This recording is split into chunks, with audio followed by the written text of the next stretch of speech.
ఆరాధనలో వచ్చి చేరడానికి దేవుడు అందరికీ కల్పించిన భాగ్య తరగతిని బట్టి దేవునికి వేలాది వందనాలు తెలియజేస్తున్నాను. దేవుడు మనల్ని ఇంతవరకు కృపాక్షేమంతో నడిపించి తీసుకొచ్చిన విధానం బట్టి దేవునికి స్తోత్రం.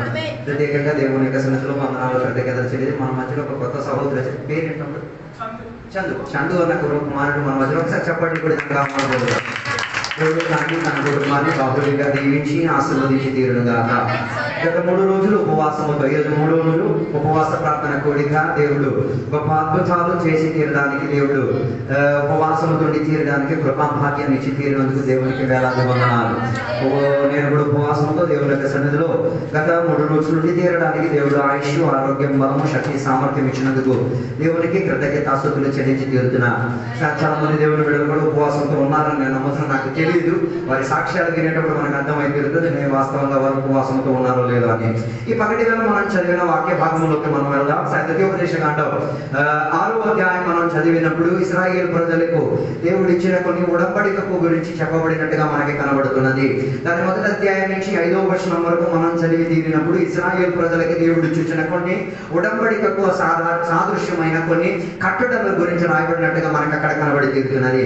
దాని 6వ వచనం నుంచి 9వ వచనం వరకు చదివినప్పుడు మనం చూడగలిగేది ఇశ్రాయేలు ప్రజలకి కలిగిన వారసత్వం లేకపోతే పిల్లలకి ఏ రీతిగా దేవుని యొక్క వాక్యంలో పంచి తీరాలి, పెంచి తీరాలి, ఏ రీతిగా వారిని నడిపించుకు తీరాలి, వారి పట్ల ఉన్న ఉపదేశాలు ఏంటో, పిల్లల పట్ల ఉన్న ఉపదేశం ఏంటో దాని గురించి దేవుడు ఏం చేశారు, ఇశ్రాయేలు ప్రజలకు బోధించి తీరారు. ఇక 10వ వచనం నుంచి 15వ వచనానికి వచ్చినప్పుడు ఆస్తులు పెరిగేటప్పుడు, అంతస్తులు పెరిగేటప్పుడు ఎవరిని మర్చిపోకూడదు, దేవుడిని మర్చిపోకూడదు అన్న విషయాన్ని దేవుడు మీకు భయపడదు, యెహోవా అన్న విషయం నేను వస్తాను, ఆ విషయం దాంట్లోనే నేను వచ్చేది ఇదేది. దేవుడికి యెహోవాకు ఉన్న భేదగతి ఏంటో నేను చెప్తాను. మీకు చాలా కన్ఫ్యూషన్ ఉన్నాయి, ఆయన మారిపోయింది. నేను చెప్పి రావాలనుకున్న ఉద్దేశం ఆస్తులు పెరిగినప్పుడు మనుషుల భావోద్రకత మారిపోయింది. అర్థం కాలేదు అనుకున్నాడు కదా. తొలి సైకిల్ ఉన్నప్పుడు కూలింగ్ గ్లాస్ ఉండేది కదా, బైక్ వచ్చేసరికి కూలింగ్ గ్లాస్ వచ్చేస్తుంది. మరి అదేంటో నాకు తెలియదు. సైకిల్లో వేసుకోలేడు, బైకులు కూడా ఏం చేయలేదు. వేసుకోండి, నాకు అందులో అభ్యంతరం ఏంటంటే కారణం ఏం కాకూడదు, దేవుడిని మర్చిపోకూడదు. BMW కొనుక్కో, హెలికాప్టర్ కొనుక్కో, ఎవరిని మర్చిపోమాక. ఏ దేవుడు నీకు అంతవరకు నడిపించాడు, ఆయనను మర్చిపోమాక. అందుకే దేవుడు దాన్ని 10వ వచనం నుంచి 15వ వచనానికి హెచ్చరికగా చెప్పిన ఒక మాట, ధనం, ఆస్తి, అంతస్తు, ఐశ్వర్యం, కుటుంబం, సమృద్ధి అంతా వచ్చేసరికి ఎవరిని భయపడి చెప్పకూడదు. దేవునికి భయపడి చెప్పేసి సొంత ఇష్టం, సొంత కష్టం, సొంత అనుబంధాలు, సొంత రక్త సంబంధాలు అని చెప్పి పరిగెట్టకూడదు. అక్కడ దేవుడు ప్రత్యేక హెచ్చరికనిచ్చి తీరుతున్నారు. ఇక 16వ వచనం నుంచి 25వ వచనం వరకు చదివినప్పుడు దేవుని యొక్క ప్రజలకి చెప్తున్నంత మాట, నిజంగా దేవుని యొక్క కట్టడంలో ఉంటే నిజంగా దేవుడు నిర్ణయం చేసి తీరుతారు, సమృద్ధిలోకి నడిపించి తీరుతారు. సమృద్ధి అవ్వడానికి ఆశ ఉన్న ఒకసారి హల్లెలూయా చెప్పండి. ఆశ లేదా కావాలని ఆశ ఉన్నది, అన్ని చోట్ల అత్యాచారానికి గురైన డబ్బు లేదని చెప్పేసి కొన్ని వేదికలో భోజనం చేయాల్సి ఉన్న పరిస్థితి మనం లేపేశారు కదా. డబ్బు మనకు ఉండాలి. నాతో ఉన్నారా లేదా నాకు తెలియదు. డబ్బు లేకపోవడం శాపం అని నేను చెప్పను. డబ్బు మనకి కావాలి. డబ్బు పైన పిచ్చి మనం ఉండకూడదు. డబ్బు మనకు అవసరం లేదు అనుకుంటా. డబ్బుతోనే మన జీవిత గమ్యాలు ఏమై తీరేది, నడిచి పిలిచి తీరేది. Money is an idea. అదో ఎవరికో వచ్చిన తలాంపు అది. మనీ ఐడియా అర్థమవుతుందా? తలాంపు ఎవరికో వచ్చిన తలాంపు. మనం మనీ అంటే ఏదో అనుభవం, సిరి, దేవత, కనిక, లక్ష్మి, ఏదేదో అతను. No, money is an idea. అది ఎవడో మనసులో ఏమైంది, పుట్టి తీరింది. అది ఆలోచన ఎలా వచ్చి తీరింది. ఇప్పుడు కాదు, ఒక 1000 సంవత్సరాల క్రితం మీకు చదివితే, పుస్తకాలు చదివితే నా చేతిలో ఉన్న వస్తువు నీ చేతికి ఇచ్చి, నీ చేతిలో ఉన్న వస్తువు అటు ఇటు బార్టర్ సిస్టమ్ ఉండేది. మీరు సైన్స్ లో ఇవన్నీ, ఫిజిక్స్ లో చదివారు, స్కూల్లో చదివినప్పుడు ఇవన్నీ చదవచ్చు. నేను బియ్యం పండించాను అనుకో, నువ్వు ధాన్యం పండించాను, నా బియ్యం నీకు ఇచ్చి నేను పుచ్చుకుని ఇలా జరిగింది. ఇలా ఉన్నప్పుడు మనలాగే ఎవరికి ఒకరికి ఏమి వచ్చింది, ఐడియా వచ్చింది. ఒక ఐడియా జీవితాన్ని లేదు అనుకుంటాను కదా. అడ్వర్టైజ్ ఐడియాలు విన్నారు కదా, అడ్వర్టైజ్మెంట్ క్లాసులు ఎన్ని ఐడియాలు. ఈయనకి ఒక ఐడియా వచ్చింది, ఎందుకు మనం అటు ఇటు ఇచ్చుకోవడం, దీనికి బదులుగా ఏం పాటిస్తుందా మనీ అన్న క్రయాన్ని ఏం చేస్తున్నా, అటు ఇటు మంచి నువ్వు నాకు సామగ్రి ఇష్టం, నేను నీకు డబ్బులు వేస్తాను. ఈ ప్రక్రియ ఉంది. Money is an idea. అలా మంది దేవుడి బిడ్డలకి తెలియలేని ఒక సిద్ధాంతం తెలుసుకోండి. ఈరోజు చేతిలో డబ్బు లేనుండే ఐడియా వస్తావా రేపు నా చేతికి ఒక ఐడియా వచ్చేస్తే బిజినెస్ మారిపోతుంది, జీవితం మారిపోతుంది, తలాంపులు మారిపోతుంది. ఇవాళ డబ్బు రావడానికి ప్రార్థన చేయకూడదు. ఏం లేదు, give me some ideas lord. నాకు కొన్ని ఐడియాలు ఇచ్చి తీరండి, దాని వలన ఆర్థికత నా ఇంటికి వచ్చి తీరాలి. డబ్బు రావాలని ఉపవాసం చేసేసి కొంచెం నా తెలియదు, నా సంబంధం లేదు, నా బైబిల్ దానికి సమర్థించట్లేదు, మీరు అలా చేయడం వల్ల నాశనమే, దానివల్ల ఏం ఉపకారం ఒకటే చేయలేదు. Give me some idea. KFC అన్న కంపెనీ మీకు తెలుసా? ముసలోడు 80 సంవత్సరాల ముసలోడు, ఆయనకు ఒక ఐడియా వచ్చింది. ఏం ఐడియా వచ్చింది? ఆ కాల తరగతిలో అందరూ పనులకు వెళ్ళారు. ఆడవాళ్ళు మన ఊరిలాగా కాదు, ఆడవాళ్ళు అందరూ దేనికి బానిస చేసేసేసాం, వంటగదికి బానిస చేశారు, అక్కడ కరెక్ట్ చేసి కట్టేసి దానికోసమే కొందరు పిచ్చోళ్ళు పెళ్లి చేసుకుంటున్నారు. అంటే కట్లు ఇల్లు తీరాలి. ఆడవాళ్ళు దేనికి అంకితం కాదు, వంటగదికి అంకితం కాదు, ఆడవాళ్ళు దేనికి పని చేసి తీరాలి. ఆ కాల తరగతిలో ఆడవాళ్ళు మగాళ్ళు ఒకే రీతిగా ఏం చేసుకునేవారు, పని చేసుకునేవారు. ఆ కాల తరగతిలో భోజనం చేయడానికి ఏముండేది కాదు, సౌకర్యాలు. దానికి ఈయనకు ఒక ఐడియా వచ్చింది. నేనేం చేస్తా, దీనికి ఒక మార్పు తెచ్చి తీరుతా. ఈయన ఒక చిన్న క్యాబిన్ కార్ లోపల ఏం చేశాడు తెలుసా? నూనె పెట్టాడు, గ్యాస్ పెట్టాడు, చికెన్ తెచ్చాడు, దానికి ఒక రెసిపీ తయారు చేశాడు. పటపడపడా వేపేసి వచ్చిన టక్కకాయ చేయడం మొదలెట్టాడు. అంత రాలేదన్నమాట. దీనికి ఐడియా రావడానికి మన కారణం ఏంటి? దీనికి అర్థమైంది ఇక్కడ ఉన్న పరిస్థితికి అందరికీ సౌకర్యం ఉంది. 3 minutes లోపల ఏం వండుకు వచ్చేస్తాను, చికెన్ వేపి మాస్టర్గా కనబడమన్నా తీరేంతటిగా అవతల నోట్లో నుంచి ఏమొచ్చినట్టుగా ఉమ్మునీరు గారేంతటిగా ఐడియా ఏం చేసింది, తన జీవిత చరిత్రను మార్చి తీరింది. అలాగే పగటి ఇలాంటి ఐడియాలు దేవుడు బిడ్డలకు వచ్చి తీరింది. 9 to 6 జాబ్ నేను ప్రోత్సహించాను. 9 గంటల నుంచి 6 గంటల వరకు బానిస పని బతుకు బతకాలని నేను ఎప్పుడు అంగీకరించాను. అది బానిస బతుకు. బానిస బతుకుల నుంచి దేవుడు విడుదల ఇచ్చింది. దానికి దేవుడు బిజినెస్ చేయమని, వ్యాపారం చేయమని. బైబిల్ ఒక కాన్సెప్ట్ ఉంది, మంచి గృహ నిర్వాహకుడు. It's a business deal. ఇది ఎవరు దేవుని పాసులు విశ్వాసాలు అందరికీ ఏం వచ్చేది, ఐడియా వచ్చేది. ఐడియా డబ్బు అనకండి, ఐడియా వచ్చేది. ఐడియా వచ్చేది మరి నాకు ఇప్పటికీ ఉండదు. అలా కాదండి, విశ్వాసాలకు ఏం కావాలి?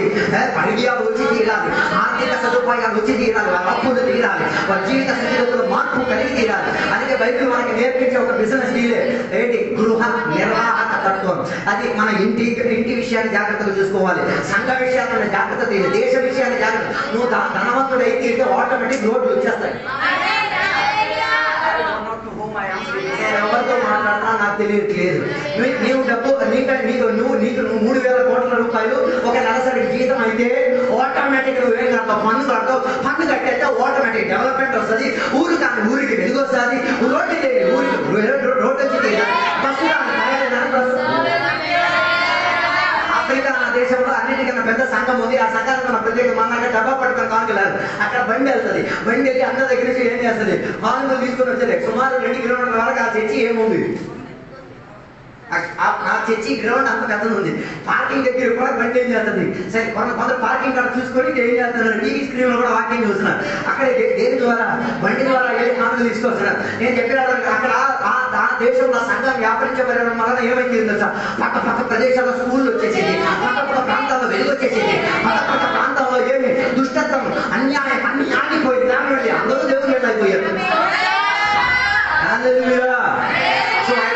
Change the world. లోక సాంప్రదాయాన్ని ఒక్క తలంపు ఏం చేయొచ్చు, మార్చి తీరొచ్చు. అందుకే మంచి గృహ నిర్వాహకత్వమే డబ్బు లేనప్పుడు దేవుడు మనకి నేర్పించింది. Pocket is empty, you will learn something. ఎప్పుడు నీ జోబి ఖాళీగా ఉంటుందో దేవుడు నీకు బుద్ధి నేర్పుతాడు. డబ్బు ఉన్నప్పుడు బతకాలా అన్నది, డబ్బు లేనప్పుడు దేవుడు నీకేం చేస్తుంది? ఇష్టం లేదు. If you know how to survive without money, డబ్బు లేకుండా జీవించడం తెలిసిపోతే డబ్బు ఉంటే సర్వైవ్ చేయడం తెలిసిపోతుంది. మీరంతా నన్ను అయ్యగారి డబ్బు గురించి అడిగారు చేస్తే గోడ కట్టేస్తే నిలుపుని చెప్తున్నా. మంచి గృహ నిర్వాహకత్వం నేను చెప్పి రావాలనుకున్న మాట, సమృద్ధి దేవుడు ఇచ్చే మనకి ఇచ్చే దేవుడు అని మనం తెలుసుకు తీరాలి. ఎందుకు ఈ 5వ అధ్యాయం 6వ అధ్యాయం రాయడానుకున్న కారణం ఏంటి అని చెప్పగలిగి కదా. ఇది రాయడానుకున్న కారణం, ఇశ్రాయేలు ప్రజలు ఎక్కడికి? కనాను దేశానికి సిద్ధపరిచి ఏం చేయాలి? దేవుడు తీసుకెళ్లి తీరాల్సి ఆ బాధ్యత కొరకే దేవుడు ఈ అధ్యాయాన్ని రాయడం జరిగి తీరింది. ఇందులో దేవుడు ఏమో ఉడంబడిక, దేని గురించి ఉడంబడిక? ఆస్తి అంతస్తు పెరిగే ఉడంబడికను దేవుడు ప్రస్తావించుకు తీరారు. 3వ అధ్యాయంలో దేవుడు అన్ని దేవతలకు అన్యారాధనలకు దేవుడు కాని దానికి ఏం చేయకూడదు, నీ మనసు జారిపోకూడదు అన్న దానిని దేవుడు బోధించుకు చెప్పారు. 4వ దేవుడు చెప్పిన మాట, విధేయత కలిగి తీరితే there is blessing blessing blessing. విధేయత ఉంటే నీ జీవితంలో ఆశీర్వాదం ఆశీర్వాదం ఆశీర్వాదం, సునిశ్చితంగా ఆశీర్వాదం వచ్చి తీరుతాయి. ఇక మనం 4వ వాక్యానికి వద్దాం. 4వ వాక్యంలో దేవుడు చెప్పిన మాట, ఇశ్రాయేలీయులారా హియర్ లిసన్. తర్వాత చెప్పిన మాట చెప్పలేదు. మన దేవుడైన యెహోవా. మన అందరికీ ఉన్న ఒక డౌటే, ఏంటి యెహోవా అన్న పదాన్ని ఉపయోగించారు? దేవుడికి ఏంటి యెహోవా అన్న పదం పదాన్ని పలక తీయడానికి కారణం ఏంటిది అని మనం చాలా మంది సందేహపడతారు. నేను ఒక ఎక్సర్సైజ్ చేస్తాను, అందరూ చేయండి.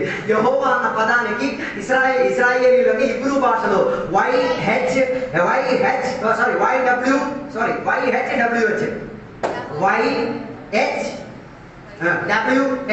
చెప్పండి. YHWH. ఇది చెప్పేటప్పుడు మీ పెదాలు కలవు. అర్థం కాదు. దీనికి వోవెల్స్ లేదు, దీనికి గ్రామర్ లేదు, దీనికి గేట్ లేదు. అంటే దేవునికి ఉచ్చరించే పదం ఎటువంటిదో తెలుసా? నీ పెదవులు కూడా ఏం చేయలేదు, అంటు కట్టలేని ఒక పేరు. ఇశ్రాయేలీయులు హెబ్రీయులు నమ్మేది ఏంటో తెలుసా? యెహోవా కలిగిన దేవుడు ఊపిరి ఇచ్చిన వాడు, ఊపిరి తీసిన వాడు. యెహోవా ఆటోమేటిక్ ఊపిరి వస్తుంది, ఊపిరి పోతుంది. అర్థం కాదు. ట్రై చేయండి.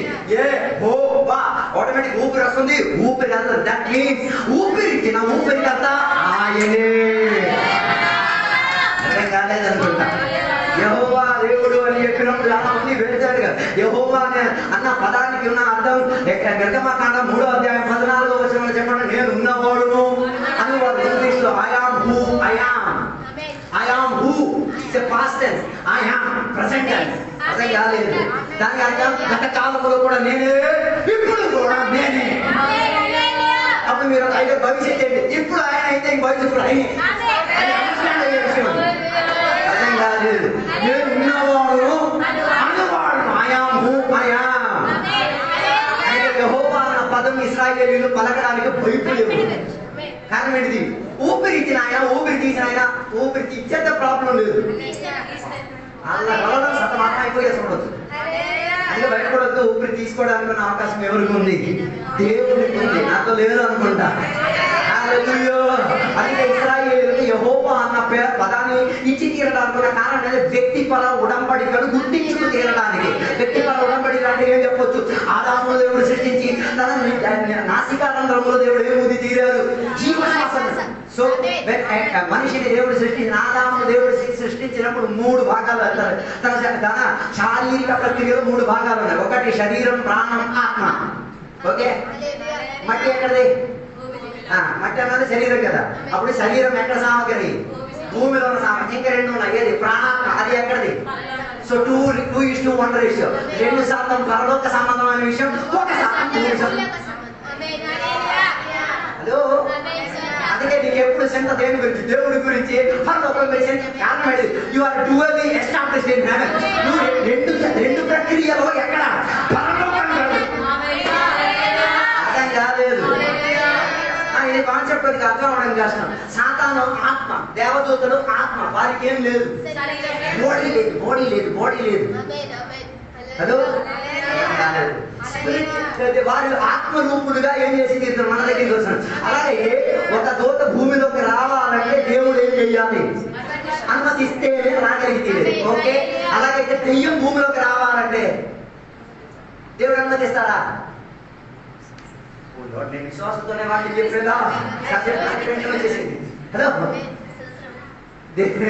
భూమిలోకి రావడానికి దేవుడు ఏం చేశారు? పడేశారు. ఆయన సొంత స్వేచ్ఛతో తిరుగుతాడు. అందుకే సాతాను దేవుని అనుమతి అడిగేసి రావట్లేదు. సొంత ఇష్టానుసారంగా వస్తాడు. భూమిలోకి ఎలా వచ్చేది? ఈ uses the body of the earth. భూమిలో ఉన్న మనుషుల శరీరాన్ని, పశువులను వాడచ్చు. బైబిల్ అదే కదా చెప్తుంది. సర్పం అన్ని జంతువుల కన్నా సర్పంతో ఎలా ఎగిరినట్టు కుదిరించుకున్నా తెలియదు. కానీ సర్పంతో సాతాను వెళ్ళేది చెప్తున్నా, అమ్మ మనం ఒక అడ్జస్ట్మెంట్ కదా, నువ్వు నాకు నేను నీకు. పాట కూడా ఉంది కదా, ఊహించండి. ఏం చేద్దాం? అడ్జస్ట్మెంట్ చేస్తాం. కారణం ఏంటి? ఎక్కడికి రావాలి? భూమిలో తన యాన్సర్స్ పనిచేసేది. అందుకే సాతాను వచ్చేది తెలియదు, పోయేది తెలుస్తుంది. ఒకటి లోపలికి సాతాను ప్రవేశించేది, పోయేదిలా తెలుస్తుంది. కేకెత్తాడు. అర్థం కాలేదు. దానికి అర్థం అందుకే బైబిల్ చెప్పిన సాతానికి ఏం తెలియకూడదు.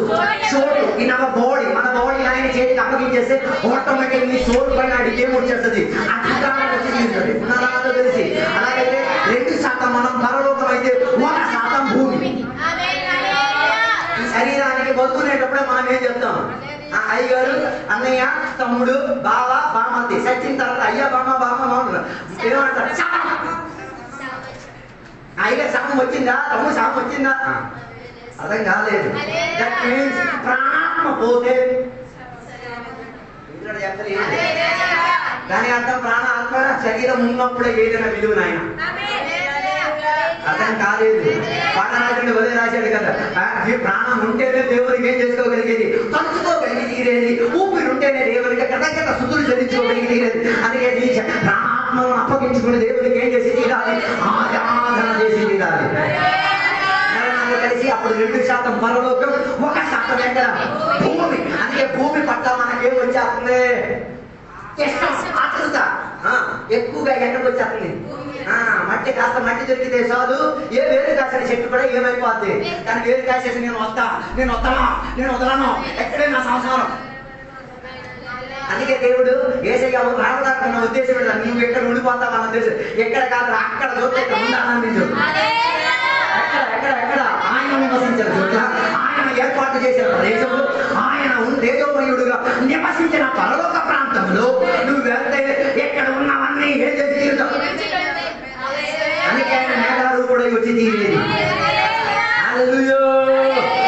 అందుకే ఇక్కడ లాజరు చనిపోయినప్పుడు ఆయన శవం అక్కడే వదిలిపోయింది.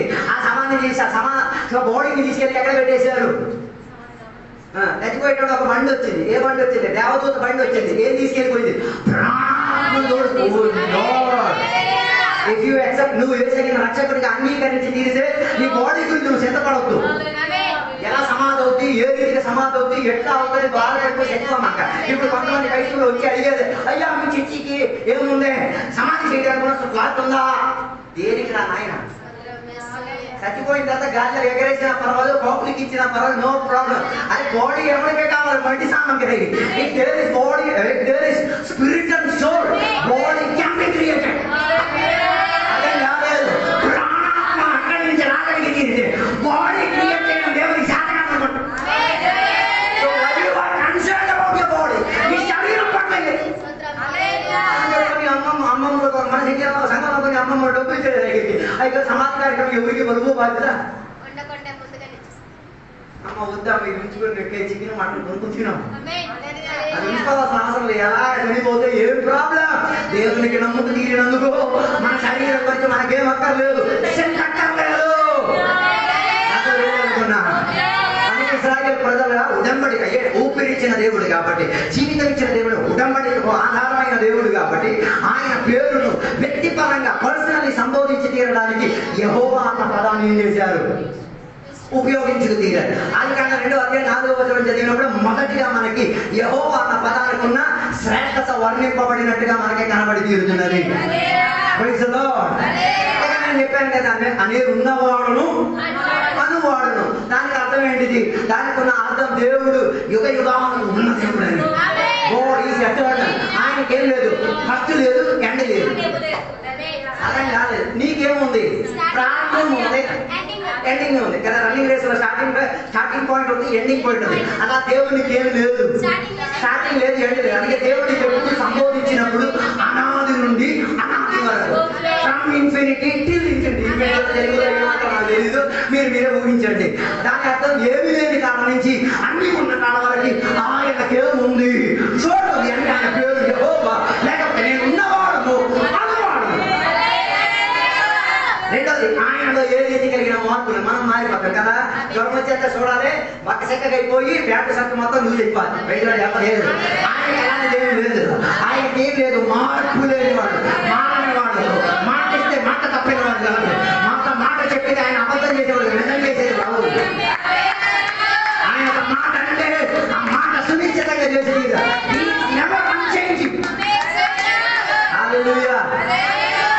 ఈ సెల్ఫ్ ఎగ్జిస్టింగ్, ఉన్న చోట్ల ఆయన ఏమైపోతాడు, కనబడగలుగుతాడు. హలో, దేవుడు లేని చోట ఎక్కడైనా ఉందా? Can you prove any place where there is no God? కొందరు చెప్తారు నరకంలో దేవుడు లేడు. బాబు, నరకంలో దేవుడు ఉన్నాడు, కానీ దేవుడు రెండు పక్కన లక్ష్య పెట్టాడు. He does not have a concern. Concern అంటే వారి పట్ల ఏం ఉండదు. ఏ రీతి కలిగిన దయో సానుభూతియో త్యాగం ఏం ఉండదు. హలో, నరకాలు కలిసి నరకం దేవుడు ఎవరి కొరకు సృష్టించలేదు, మనుషుల కొరకు దేవుడు సృష్టించింది కాదు. నరకం ఎవరి కొరకు సృష్టించి తీరింది? ఆదిమ కాల తరగతిలో పడిపోయిన దేవదూతలను బంధించి శిక్షించి తీరడానికి ఉన్న చివరి కేంద్రమే ఏంటిది? నరకం. అది మరి మానవులు ఎందుకు నరకానికి వెళ్ళేది? Full confusion. అది మానవులు ఎందుకు? కారణం ఇందాక చెప్పాను కదా, బాడీ ఎవరికి ఇచ్చేశారు? బాడీ ఎవరికి ఇచ్చేశారు? నరకం ఎవరికి కొరకున్నది? పడిపోయిన దేవదూతలు సాతాను కొరకున్నది కదా. మన బాడీ ఎవరికి ఇచ్చేస్తున్నాం? సాతాను. సిగరెట్ తాగేది పొగది, ముందు తాగి వదిలి, శ్రీమతి వదిలి, విచారం చేసి వదిలి, గలీజీ చేసుకుని వదిలి అని ఎవరికి అనుమతిస్తున్నాం? అప్పుడు ఆడ వెళ్ళింది చోటుకి మనం ఆటోమేటిక్ ఏం చేస్తున్నాం? మనం వెళ్ళం కదా, మనం చోటుకి తీసుకెళ్తాం. రెండు దారులు, ఒకటి పరలోకం, ఎక్కడ నరకం ఉంది. యోగ గ్రంథం ఇంటికి చదవండి. మీరు కూర్చున్న కాలే, పొయ్యి మీద కూర్చున్నారు, కాలట్లేదా?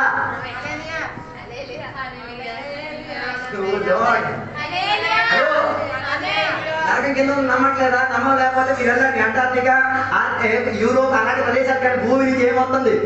లాభం బయటకు వచ్చి దిగుతుంది. పురుగులు వస్తున్నాయి, అందులో నుంచి జంతువులు వస్తున్నాయి, ఏవేవో గ్యాసాలు పడుతున్నాయి. కారణం ఏంటిది?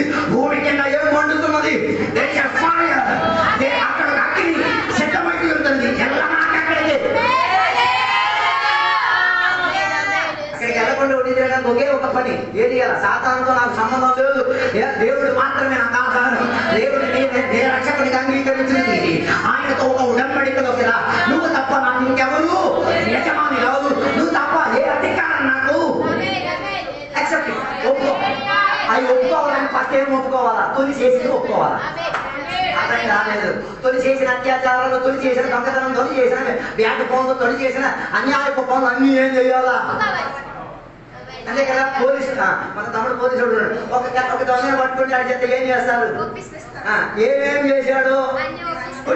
మనం ప్రయోగం కొట్టి దెబ్బలు, దేవుని బిడ్డని కొట్టి దెబ్బలు కాదు, యేసయ్యను చూసేసరికి ఆటోమేటిక్ లోపలలో అన్ని ఏం చేస్తాం? లార్డ్ ఐఎమ్ సారీ, నేను తప్పు చేశాను. పోయిన రోజు 40,000 అక్కడి నుంచి అవుటికి తీసుకొని ఆయన తల్లేసి ఇంకా 40,000 కూడా సంపాదించావు, నన్ను క్షమించలేవా? క్షమించింది అని చెప్పిన తర్వాత మనిషి దగ్గరికి వెళ్ళి ఆ 40,000 ఇచ్చేసి ముద్దు పెట్టేసి, సారీ రా తమ్ముడు, ఇక నేను కొట్టాను కదా, నా జీవితం మారింది, నా ప్రభుత్వం యేసయ్య ప్రభుత్వం, నేను యేసయ్య లోపలికి ఇక్కడ నేను మోసం చేయను. దానినే రిపెంటెన్స్, మారు మనసు. మనసు ఏమై తీరింది? అందుకే మనసు మారాలి. మారిన మనసు దేవుడికి ఇస్తే ఫలితం ఏమైనా ఉంటుంది? మారాలి, మారాలి. ఏం మారాలి? మనసు మారాలి, మార్గం మారాలి, విధానాలు మారాలి. అందుకే మనకి ఎవరు కావాలి? ప్రశ్న, మీరు అందరూ ఎక్కడికి వెళ్ళాలి? రెడీ అవుతున్నారు? మీరు వెళ్తారా? ఏ పట్టి ఎక్కేసేది మాత్రం అబద్ధం. అది మనం పరలోకానికి ఏం లేదు. ఎక్కడి నుంచి దగ్గరున్న నక్షత్రానికి వెళ్ళాలంటే 14 సంవత్సరాలు, అక్కడి నుంచి కొట్ల దూరం ఉంది. ఎక్కడికి వెళ్ళడానికి నువ్వు వెళ్ళలేవు, నేను తోడుకు తీసుకెళ్ళాలి. ఎలా చెప్తే నీకు అర్థం కాదు కదా. ఒకడు వచ్చాడు కదా ఎవరి దగ్గర, సీతమ్మ దగ్గరికి. సీతమ్మ దగ్గరికి వచ్చి నేను ఎప్పుడు ఎక్కే పోతాను అన్నాడు. చేసి ఇలాగ మందు తీసుకొని ఏం చేశాడు? ఆయన మందు ఇస్తాడు. మనకు మందు నిన్ను కాదు, నిన్ను ఎలా శరీరం ప్రాణం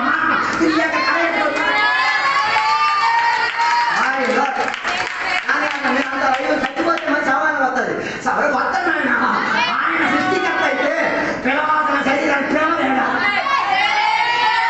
చేతితో ఆకృతి ఇచ్చిన అదే దేవుడు పిలిచి తిరిగి రాదా? అందుకే తెసలోనిక పత్రిక చెప్తున్న మాట, ఆయన కాల్పాట స్థలం మెనబడి తీరేటప్పుడు క్రీస్తుల మృతు చెందిన వారు శరీరం ప్రాణం ఏకమై, శరీరం ప్రాణం ఆత్మ ఏకమై కలియుగ ఎక్కడి నుంచి? సమాధుల్లో నుంచి, సముద్రంలో నుంచి, ఎక్కడెక్కడ వీరి అవశిష్టాలు ఉన్నాయో దేవుడు అందరూ లెగుస్తారు. ఎప్పుడు? ఆయన శబ్దం మెనబడి తీరినప్పుడు. అప్పుడు మీరంతా రైతులు మేము బతుకున్న మా పరిస్థితి ఏం పర్వాలేదు. ఆయన ఆళ్ళు వేసేటప్పుడే మీకు ఇంకొక శబ్దం కూడా వెనబడి తీరుతుంది. ఏ శబ్దం? లాజరు సమాధి దగ్గరికి వెళ్ళి ఏ సైడ్ పిలిచారు కదా, లాజరు. ఆ ఊర్లో వేరే లాజరు లేరా? ఏ ఆమె రాలేదు. ఏదైనా సమాధి కాడికి అందరూ రాండి అని చెప్పుకుంటే ఏమైంది? సవాలు అన్ని వచ్చారు. ఏది దేవుడు ఎలా పనే మాట్లాడలేదు. అన్ని సవాలు దేవుడు అక్కర్లే. అన్ని సారీ ఇలా చెప్పడం క్షమించమని అడుగుతున్నాను. అన్ని సవాళ్ళు దేవుడు, అన్ని శరీరాలు దేవుడు. ఏ శరీరం దేవుడు కోవిడ్ అయ్యిందో అది కోవిల్గా మందిపరమేనా? మళ్ళీ మీరు బాధపడతారు. నేను హిందూ దేవతల గురించి చెప్తున్నాను. కోవిల్ మందిపరమేనా? Temple temple temple. అదే కదా, మొదటి కొరింథీ 3:16 మీరు దేవుని యొక్క ఆలయం అయి ఉన్నారు. Don't you know? మీకు తెలీదా? దేవుని ఆలయాన్ని పాడు చేసేవాడికి don't spoil your body. Tattoo చేసేసి ఏం చేయొద్దు.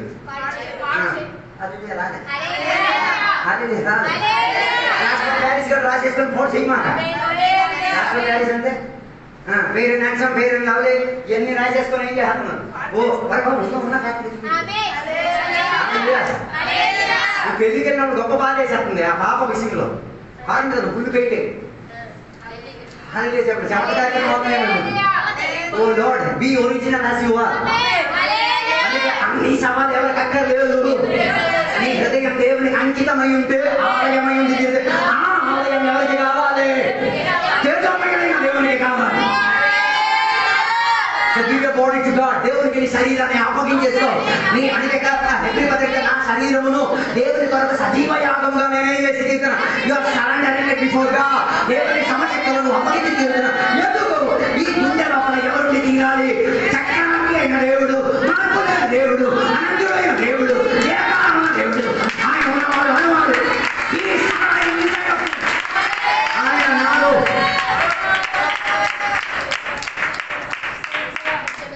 దేవుడు ఉంటే టైంకి రావడం నేర్చుకుంటారు. కానీ దేవుడు కాదు, అందుకే టైంకి రావడం తెలియట్లేదు. అదే చెప్పలేదు. నేను చేసుకుని నుంచి వస్తా. దేవుడికి టైం అంటే ఏంటో సూపర్గా నేర్పించి తీరుతా. అందుకే బాగా అర్థం చేసుకొని దేవుడికి సాధన చెప్పి తీరాలి. అందుకే ఆయనలో ఏం లేదు. ఈ సాక్షించి ఆయనలో మార్పు లేదు. ఆయన ఆది నుండి అంతలో లేని వాడు. ఆయన నిత్యత నుంచి అనాది వరకు ఉన్నవాడు. ఆయన ఎక్కడైనా హాసన అవ్వగలిగిన దేవుడు.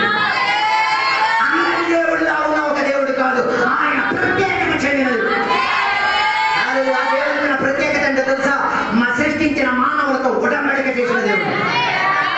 అర్థం కాలేదు అనుకుంటా. సృష్టించిన మానవులతో ఏం చేసిన వాడు? అబ్రహాముతో దేవుడు ఉడంబడిక చేయలేదా? ఇస్సాకుతో దేవుడు ఉడంబడిక చేయలేదా? యాకోబుతో దేవుడు ఉడంబడిక చేయలేదా? నీతో కూడా దేవుడు ఉడంబడిక చేస్తున్నాడా?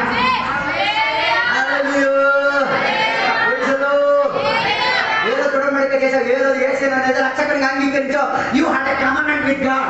దేవుడితో ఒక ఉడంబడిక ఏమై తీరింది. అగ్రిమెంట్ డీల్ చేసి ఏం చేశావు? సిగ్నేచర్ చేశావు. ఏమని? నువ్వు వరుడు, నేను వధువు. నువ్వు పెళ్లి కుమారుడు, నువ్వు పెళ్లి కుమారుడు. నువ్వు దేవుడు, నేను సంఘం. అదో ప్రజలు చెప్పలేదు. అంతా కలిసి మీరు ఎవరైనా ఉడంబడిక చేయలేకపోతే నా తమ్ముడు, సహోదరి, అమ్మా నీ కాలు పట్టి భిక్ష అడుగుతున్నా. ఆయనతో ఒక ఉడంబడికలోకి రా. ఆయనతో ఒక ఉడంబడిక చేయి. నువ్వు ఏసయ్యా, నువ్వు తప్ప నాకు ఇంకెవరు వద్దయ్యా. నిన్ను మాత్రమే నేను దేవుడిగా అంగీకరించి ఒక ఉడంబడికలోకి రా. అందుకే క్రైస్తవ వివాహం is a package of covenant. ఉడంబడిక ప్యాకేజే క్రైస్తవ వివాహం. బైబిల్ మార్చుకుంటే ఏమవ్వదు, పెళ్ళి అయిపోదు. కాలి కట్టేస్తే పెళ్ళి అయిపోదు. లేకపోతే ఇంకేంటిది, ఇద్దరికి చున్నీలతో కట్టేస్తే పెళ్ళి అవ్వదు. ఏమవ్వాలి? ఉడంబడిక ఉడంబడిక వాతాన్ని ఏం చేయాలి? వారి నోటి ద్వారా ఏం చేయాలి?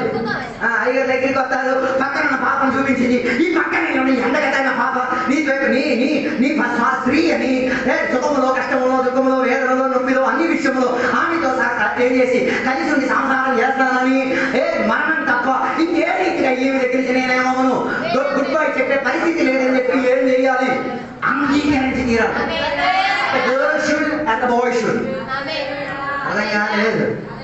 మన కైలో సాంప్రదాయాలు మట్టికి వెళ్ళేసారు. తోలు గీలు కట్టేశారు. బాబు తాను గీలు కాదు ఆయన ఉడంబడిక చెప్పాలి. ఉడంబడిక ఎవరి సమక్షతలో చెప్పాలి? సేవకుల సమక్షతలో, సంఘ సమక్షతలో, దేవదూతల సమక్షతలో.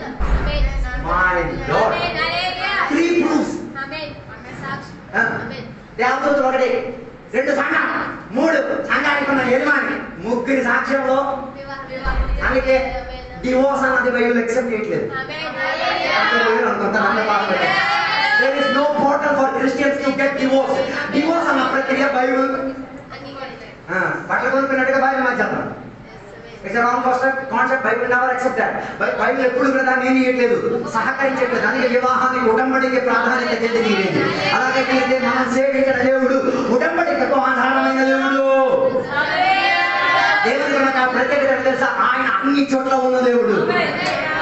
అన్ని చోట్ల ఆయన సాంగ్ బైబిల్ చెప్పారనమాట. నువ్వు సముద్ర గర్భం లోపలికి వెళ్ళిన ఆయన ఉన్నాడు, ఆకాశ అంతరిక్షంలో ఉన్న ఆయన ఉన్నాడు. ఏ మేడగది లోపల దోకున్నా ఆయన సాన్నిధ్యత విడిచిపెట్టి నో ప్లేస్. హల్లెలూయా. అందుకే దేవుడా నువ్వు లేవు లేవు అని చెప్పిన తర్వాత దేవుడు ఉన్నాడు. ఈ నిరీశ్వరవాదులు ఉన్నాడు, దేవుడు లేడు దేవుడు లేడు, అదే దేవుడు ఇప్పుడు తెలుసుకుంటున్నాడు. కానీ లేదు అని చెప్పే దానికన్నా ముందు దేవుడు అని చెప్తున్నాడు. దేవుడు మీద తెలుసుకుంటున్నాడు.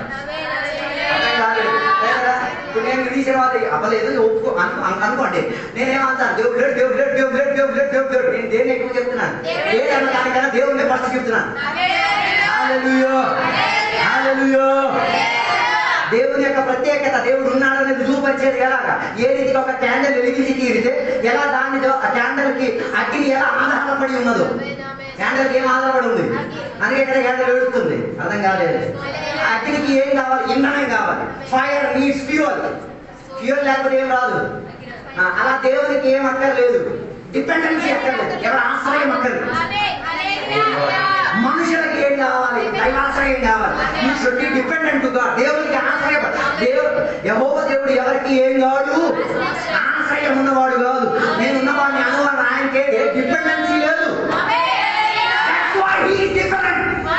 అందుకే ఆయన వేరు చెందినవాడు.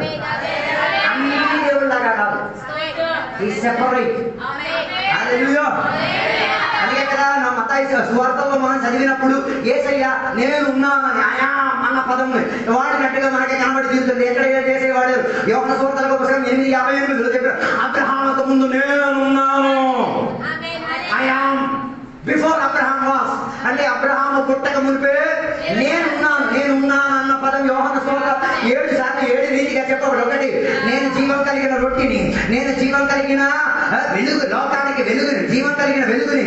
మూడవదిగా, నేను లోకానికి మంచి కాపాడని, నేనే పునరుద్ధానం, నేనే జీవం, నేనే మీ గొర్రెలకు ఏమై ఉన్నా గేట్ అయి ఉన్నాను. I'm the gate for the sheep. తర్వాత నేనే జీవం, నేనే సత్యం, నేనే మార్గం, నేనే సాక్షాత్ ద్రాక్షావల్లి. ఇలా 7 రీతిగా దేవుడు ఏమై ఉన్నారు? వ్యాఖ్యానపరచబడి ఉన్నారు. దేవుడు ఎప్పుడు చెప్పారు? I am the bread of life. నేను ఆహారానికి జీవం. దట్ మీన్స్ నీ శారీరక ఆహారానికి కదా, నీ ఆత్మిక విషయానికి ఆహారం. అందుకే ఎవరికి తినాలా? వాక్యం తినాలా. Get fed by the word of God. దేవుని యొక్క వాక్యం ద్వారా నువ్వేమై తీరాలి. అందుకే ఇక్కడ ఏసయ్య సాధారణ వచ్చినప్పుడు ఏంటి మార్చేయమని చెప్పాడు? రాళ్ళు మార్చేసాడు, నువ్వు ఇల్లు కట్టగలేకపోయాను. దేవునికి స్తోత్రం. దేవుడు నా మార్చలేదు. రాళ్ళన్నీ రొట్టె అయిపోయి ఉంటే ఇంకెవరికి కష్టపడతాను, అంత పందొంగలైపోయాను. ఎక్కడ వచ్చింది? ఎప్పుడు వచ్చింది?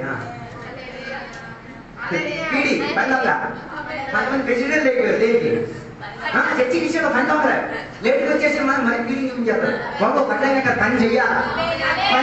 పందొంగలకి ఒక స్కూల్ ఉంది. ఏ స్కూల్ తెలుసా? The school of hands. చీమ స్కూల్కి వెళ్ళి ఏం చేస్తావు? పాఠాలు నేర్చుకో. ఇంగ్లీష్ మీడియంలో పని చేయదు, తెలుగు మీడియం పని చేయదు, ఉర్దూ మీడియంలో పని చేయదు. ఏ మీడియం కావాలి? హ్యాండ్స్ మీడియం కావాలి. ఏ మీడియమో? చీమ మీడియం కావాలి. చీమ మీడియం వెళ్ళి నేర్చుకో. ఆయనకి అర్థమై తీరుతుంది పని చేయడం కదా. అందుకే దేవుడు రొట్టెలను ఏం చేయలే? రాళ్ళగా చేయలే, రాళ్ళ రొట్టెగా చేయలేదు. కారణం ఏంటిది? మనిషి బతికేది దేని వలన కాదు, ఫుడ్ వలన కాదు. మనిషి బతికేది దేని వలన? దేవుడి యొక్క వాక్యాల గురించి తిను.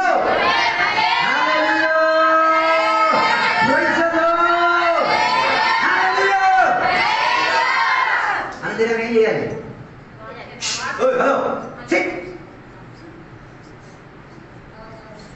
అనుదినం ఏం చేయాలి? వాక్యం తినాలి. వాక్యం తింటేనే మనం ఏమైతే ఆత్మికంగా బలపడగలిగింది. ఓకే, యెహోవా గురించి అర్థమైంది. నేను ఉన్నవాడిని అన్నవాడి గురించి అర్థమైంది. లేక మీకు ఉన్న కాన్సెప్ట్ అర్థము. దేవుడు ఒక్కడా ముగ్గురా? మనం చదివిన వాక్యంలో దేవుడు ఒక్కడని చెప్పాడుగా, కానీ దాని వ్యాఖ్యానాలు ఎన్ని రీతిగా ఉన్నాయి?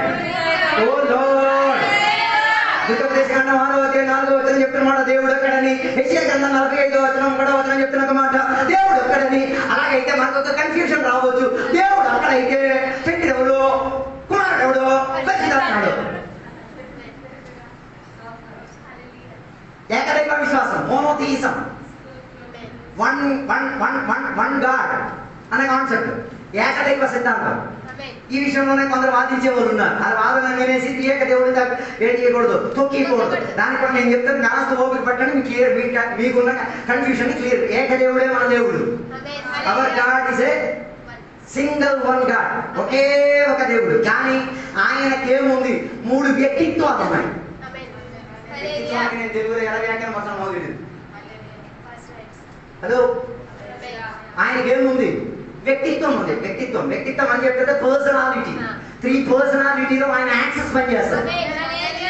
అర్థం కాలేదు. మా నాన్న నాకు నానే, మా తాతకి మా నాన్న కొడుకు, మా అమ్మకి మా నాన్న హస్బెండ్. So 3 personalities. అర్థమైందా? కన్ఫ్యూషనా? మా నాన్నకి నేను కొడుకునే, నాకు నాన్న, రైట్? సో నాన్న అన్న పర్సనాలిటీ. 2 మా అమ్మకి హస్బెండ్ అన్న పర్సనాలిటీ. తాతగారికి కొడుకు అన్న పర్సనాలిటీ. అప్పుడు 3 పర్సనాలిటీని ఒకే మనిషి ఏం చేస్తున్నాడు, హ్యాండిల్ చేస్తున్నాడు. భార్య దగ్గరికి వెళ్ళినప్పుడు హస్బెండ్ గా తన పర్సనాలిటీని వ్యాఖ్యానం, నాన్నగా వ్యాఖ్యానం వరకు ఏం చేస్తుంది, నువ్వు వెళ్ళిపో, వేరే రూట్ చూసుకుంటుంది. పిల్లల దగ్గరికి వచ్చి భార్యగా ట్రీట్ చేస్తే మేము కూడా అంటాం, వేరే రూట్ చూసుకో. తాతగారి దగ్గర భార్య దగ్గర చూసినట్టు చూస్తే ఏం లేదు, వెళ్ళిపో వేరే రూట్. సో ఆ పర్సనాలిటీలో ఉండి తన కార్యాలు ఏం చేసుకుంటున్నారు. ఓకే, ఆయన తండ్రిగా ఉండి పిల్లల బాధ్యతను తీసుకుంటున్నారు, సంఘ బాధ్యత తీసుకున్నారు. తండ్రి పోటీగా భర్తగా ఉండి భార్య, అందరూ ఉన్న భర్తలు భార్యకి ఏ బాధ్యత తెలియదు. భార్యకున్న లైక్స్ డిస్లైక్స్ తెలియకపోతే ఎందుకు కొట్టుకున్నాం ఆయన. ఇంటి ముందు ఒక కమ్మ కట్టేసి అక్కడ కట్టేసుకుంటూ పో. బికాస్ వాటికి ఏమి ఉండదు, లైక్స్ డిస్లైక్స్ ఏమి ఉండదు. ఏమి ఇచ్చినా తెలుసా, ఏమి ఇచ్చినా తిరిగితే. అదో if your husband, know your wife. నువ్వు ఒక భర్త అయితే నీ భార్య గురించి take time and learn about that. సమయం తీసుకొని నీ భార్య గురించి ఏం చేసుకో. ఎందుకో పరిశుద్ధాత్మ ఇక్కడ అన్ని తాకెళ్ళమని చెప్తున్నా, నాకు అర్థం కాదు. దేవుడి గురించి వ్యాఖ్యానం చెప్పాలి, ఇది కూడా చెప్పాలి కదా. హలో, భార్యని మాత్రం తెలియదు కదా, భార్యని ఇచ్చిన అమ్మ నాన్న కూడా దోచుకో. సంక్రాంతి శివరాత్రి దోచుకున్న పెట్టి గోడ్రేజ్ కాదు.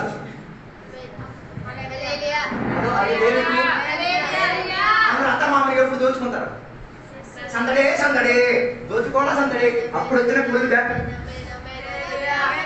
నో, ఆ సొమ్ము తినేసి బతకడం కదా. కూతురు ఇచ్చారు, ఇంకేం కావాలి, ఉన్నాయన బ్యాగ్ కూడా వచ్చారు నీకోసం. ఎవరన్నా నేను చెప్పట్లేదు. కానీ వారి కొరకు మనం ఏం చేయాలి, కనిపెట్టి know their likes and dislike. వారి నచ్చినది నచ్చనది తెలుసుకొని వారికి ఏం చేయాలి. అలాగైతే భార్య 40 సంవత్సరాలు కలిసి ఉంటుంది, లేకపోతే వేరే రూట్ చూసుకుంటుంది. నేను శాపపు మాట చెప్పలేదు, అలాగే చెప్పడం మీకు బోధ చెప్తున్నాను, నేర్చుకోండి. So be a good husband. నీ భార్యకి నువ్వు మంచి హస్బెండ్ అయి తీరాలి. మా తాతగానే మా నాన్నగారు కొడుకు. సో ఇన్ దట్ పర్సనాలిటీ, ఆ వ్యక్తిత్వంలో తన పాత్రను వహించుకు తీరుతున్నాడు. అప్పుడు దేవుడు ఒక్కడే, తనకు 3 వ్యక్తిత్వాలు ఉన్నాయి. 3 వ్యక్తిత్వాలు నేను చెప్తాను, బాగా వినండి. 1 తండ్రి అయిన దేవుడు, 2 కుమారుడు అయిన దేవుడు, 3 వ్యక్తిత్వాలు. అతను చేయడంతో మొత్తం గోల్మాల్ అయిపోతుంది.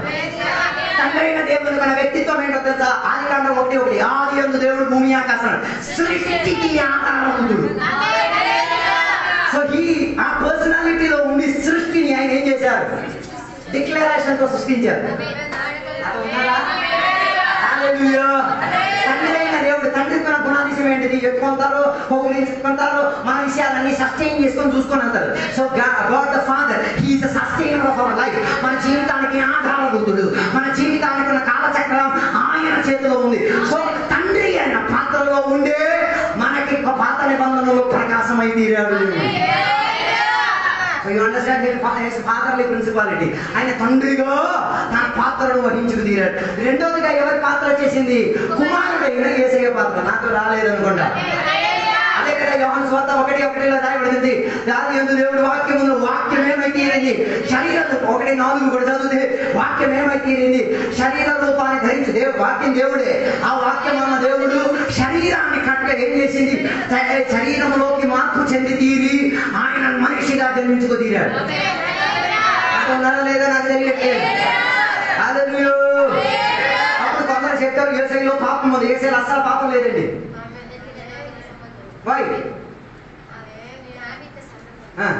మనందరం పుట్టేటప్పుడు ఎవరితో సంబంధం ఉంది? అది కడుపుతో మనకు సంబంధం ఉంది. మరియా కడుపులో యేసయ్య జన్మించినప్పుడు దేవుడు ప్రత్యేక ప్యాకేజ్ తోని యేసయ్య ఏం చేసి తీరారు. మరియా ప్రసవించిందా? దేవుడు ఆమెకి ఆ క్వాలిటీని ఇచ్చారు. హలో, ఉన్నారో లేదో నాకు తెలియట్లేదు. ఎబ్రీ పత్రిక ఇంటికి వెళ్ళి చదవడానికి దేవుడు సిద్ధపరిచిన శరీరం అని చెప్పబడుతుంది. అమర్చబడిన శరీరం, దట్స్ గుడ్ వర్డ్. అమర్చబడిన శరీరం అంటే దేవుడు ప్రత్యేక ప్రణాళికతో ఎవరిలో మరియా శరీరం, అందుకే మరియాకి మేము ఏం చేయట్లేదు, ఆరాధించట్లేదు, సేవించట్లేదు. తన సొంత శక్తితో ఆమె ఏం చేయలే, కానీ ఒక గర్వం ధరించింది. దేవుడు సాయం చేశారు కాబట్టి. మరి ఒంటరి ఏం చేయలేదు. అందుకే కొందరు ఎవరికి గ్లోరిఫై చేస్తున్నారు. మరి ఒక మంచి కుమార్తె, మంచి అమ్మే, మంచి రీతిగా జీవించడం ఒక ఆత్మీకురాలే. దాని అర్థం వానికి దేవుడుకున్న ఏం చేయలేదు, మెట్టు పదివి అర్హత ఇచ్చుకోలేదు. కారణం ఏంటిది? దానికి నమ్మి తీరడానికి వాక్యాధారం ఏంటిది? యేసయ్యని జన్మనిచ్చి తీరేటప్పుడు మరియాకి యేసయ్యకి ఏ రీతి కలిగే ఏం లేదు, కోఆర్డినేషన్ లేదు, ఏ రీతి కలిగిన సంబంధం లేదు. అందుకే మరియా తిన్నా తినకపోయినా యేసయ్యకి food అట్టానే. Because it's a special body, ప్రత్యేక శరీరం కాబట్టి. అలాగైతే యేసయ్య జన్మ ప్రత్యేకత చెందింది. కొందరు యేసయ్య జన్మ క్రమావళిని ఏం చేయట్లేదు, నమ్మి తీరట్లేదు. అన్న మాటలు ముగించి తీరాలని వచ్చినారు.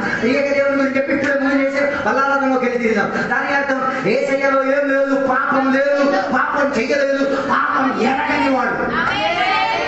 సో ఆ పిండానికి పాపం తెలియదు, ఆ పిండానికి పాపం గురించి అవగాహన లేదు, ఆ పిండానికి పాపం అంటు లేదంటే మరి మరియా శరీరంతో ఎలా అంటు తీరేది? It's practically proved. హల్లెలూయా. కేవలం మరియాని దేవుడు ఎందుకు వాడారు? మనుషులతో గుర్తింపు రావాలంటే మానవుల తరపున ప్రక్రియ ఎలా ఆది యందు హవ్వ ప్రసవించిందో సేమ్ ప్రాసెస్ ఎవరికి కూడా రావాలి. హలో, సో హీ కెనాట్ డూప్లిఫై, ఆయన డూప్లికేట్ చేయలేడు. ఆ ప్రాసెస్ రావాలి. ఎలా నువ్వు వేదనతో జన్మలు వేసి తీరుతావు, అతి కృషితో పిల్లలను కని తీరుతావు, నీ భర్త నేను ప్రభుత్వం, ఆ కాన్సెప్ట్, ఆ వాగ్దానం ఎవరిలో కూడా నెరవేర్చబడి తీరాలి, మరియాలో కూడా నెరవేర్చబడి తీరాలి. లేకపోతే ప్రజలు ఎవరిని గ్లోరిఫై చేసేస్తారు, మరియాని కనపరిచి తీరుతారు. అందుకే మరియా గ్లోరిఫికేషన్ కాకుండా ఉండి తీరడానికి, యేసయ్య మహిమోదితుడై తీరడానికి ఆయన జన్మ క్రమావళి ప్రత్యేకతగా చెందినాలి. ఆయన ఎలా వచ్చాడు? శారీర వేషధారుగా, నరపుత్రునిగా, మనిషి కుమారునిగా భూమిలో జన్మించి తీరాడు. రక్షకుడిగా మారాడు, విమోచనకర్తగా మారాడు. నీ కొరకు ప్రాయశ్చిత్త యాగబలిగా కల్వరి శిలువలో 39 సార్లు కొరడాలతో కొట్టబడి తీరి, వేదన పొంది తీరి, నిన్ను పాపములో నుంచి, నరకములో నుంచి విడిపించడానికి ఈ became your redeemer. రుతు గ్రంథంలో ఇంటికి చదివితే పోయేదో ఊరు పరిమాణ కాక ఏం చేశారు? ఈ స్టార్టెడ్ రెడీమింగ్ ద ఫ్యామిలీ. ఆ కుటుంబాన్ని ఏ రీతిగా విడిపించి తీరిందో, యెరూషలేము అన్న పట్టణ వీధిలో నిన్ను నన్ను విడిపించి తీరడానికి కల్వరి శిలువలో నగర వీధిలో ఒకడు ఒంటి నిండా బట్టలు లేక, ఒంటి నిండా మొత్తం గాయాలతో, ఒంటి నిండా ఉన్న ఎముకలు ఎరగకుండా ఒకడు ఏలాడుతున్నాడు. ఆయన తేల్చు, ఆయన తేలి చూస్తే మరి పాపం చేయాలనిపించదు. ఆలోచించండి, ఒక మనిషికి గుడ్డాలు లేవు, పట్టాలు లేవు, ఏదైనా బట్టలకు గోచి కూడా కట్టారు, గోచి గీచి ఏం కట్టేది ఏం లేదు. ఆయన ఊహాపోగాట నాతో కలిసి ఒక ఖైదీకి గోచి కట్టే పోలీసులు ఉన్నారా? అర్థం కాలేదే. ఆ తమ్ముడికి అడిగితే తర్వాత ఎవరికి తమ్ముడికి అడగండి. ఆయన పోలీసులో బాగా పని చేశాడు, ఆయన కాదు. ఒకరిని కల్పిరేట్ గా డిక్లేర్ చేస్తే పుట్టలు మొత్తం మూడవెత్తారా? నువ్వు మా రాజైనా, లంచైనా, మంచైనా, ఎవరైనా ఏం చెయ్యాలా? ఆడదైనా మగదైనా మొత్తం బట్టలు ఏం చేస్తారు? అదే చెప్పలేదు. ఎందుకు నువ్వు ఎవడో కాదు అన్నది గుర్తించడానికి. అలాగైతే యేసయ్యను కూడా అదే రీతిగా ఏం చేశారు? బట్టలు మొత్తం ఊడబీకేశాడు. కొట్టాల్సిన కొరడా దెబ్బలు మొత్తం శరీరంలో కొట్టి తీశారు. ఆ దెబ్బలు తగిలడం వలన నీకు స్వస్థత లభించింది. నీకు బాగా బిడ్డ ప్రాంతాలకు కూర్చొని కాళ్ళ దూచినాక ఎవడో భిక్షని ఆయన భిక్షించాడు కాబట్టి ఊపి చేతను వదులుతున్నాం. ఆరోగ్యంతో తొమ్మిది వచ్చేస్తాం, పని చేసేస్తున్నాం.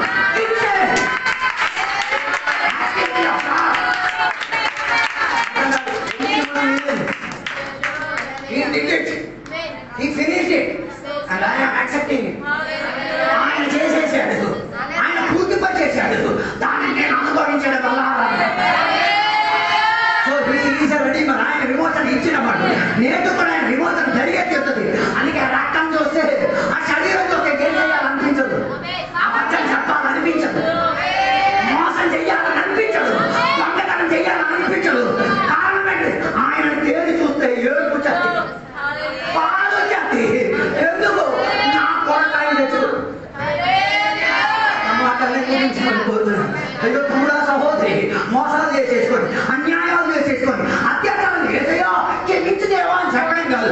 ఆయన తట్టు చూడు, ఆ రక్తం కేకేస్తుంది. నాయన నా రక్తం మొత్తం ఇచ్చి నిన్ను కడిగాగా మళ్ళీ ఎందుకు అన్నమాట.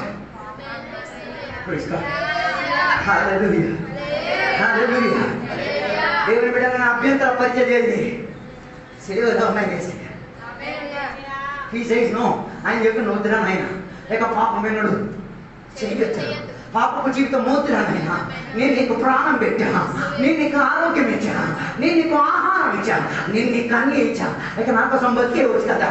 అందుకే ఆయన కుమారునిగా ఉన్న కోటల్లో వచ్చి వ్యక్తిత్వంగా వచ్చి మనుషుల దగ్గర ప్రదర్శన అయ్యాడు. తండ్రైన దేవుడు మనిషిగా ఎక్కడికి రాలేడు, భూమిలోకి రాలేడు. ఆ వ్యక్తిత్వానికి సృష్టించడానికి, ఆధారం చేసుకు తీరడానికి మాత్రమే ఉంచి తీరినప్పుడు కుమారుడైన దేవుడు కూడా ప్రత్యేక మన దగ్గరకు వచ్చి మనతో కలిసి సంచరించి మన రోగాలు స్వస్థపరిచి మనల్ని తాకి మనకి వాక్యం బోధించి మనల్ని లేవనెత్తి మనకి సహాయపరిచి ఆయన మన దగ్గర నుండి నడుచుకున్నాడు. మనిషి కుమారుడు, దైవ కుమారుడు అన్న సంబోధన. మూడోదిగా పరిశుద్ధాత్మ. పరిశుద్ధాత్మ కూడా ప్రత్యేకత ఏంటిది? ఆయన ఆదరణకర్త, ఆయన సహాయకుడు, ఆయన సత్య స్వరూపి అయిన ఆత్మ. దాని అర్థం యేసయ్య వెళ్ళిపోయిన తర్వాత ఎవరిని అప్పగించారు? కారణం ఏంటిది? అప్పుడప్పుడు మనకి పాత జీవితం మళ్ళీ వచ్చేది కదా, పాత కోపము, పాత దేశము, పాత గొడవలన్నీ మళ్ళీ వచ్చేది. దానికి మనకేం కావాలి? పరిశుద్ధాత్మ అన్న వ్యక్తిత్వం మనకి కావాలి. అందుకే నిన్న వాక్యం చెప్పాడు, అయితే చెప్పారు కదా, పరిశుద్ధాత్మ దుఃఖపరచలేకూడదు, పరిశుద్ధాత్మ గాయపడకూడదు, పరిశుద్ధాత్మ వేదనపడకూడదు. Is a person, is a third man in a person who is నీకు సహాయకుడిగా ఉన్నాడు, ఉపదేశకుడుగా ఉన్నాడు, సత్యాత్మ. అంటే చెప్తారు, సత్యాత్మ మీ మీదకి వచ్చి తీరినప్పుడు సత్యములో, నీతిలో, దేవుని యొక్క రాకడలో తీర్పు నుంచి తప్పించుకు తీరడానికి సత్యాత్మ మనల్ని నేర్పించుకోగలిగింది. నాతో కలిసి లేకపోతే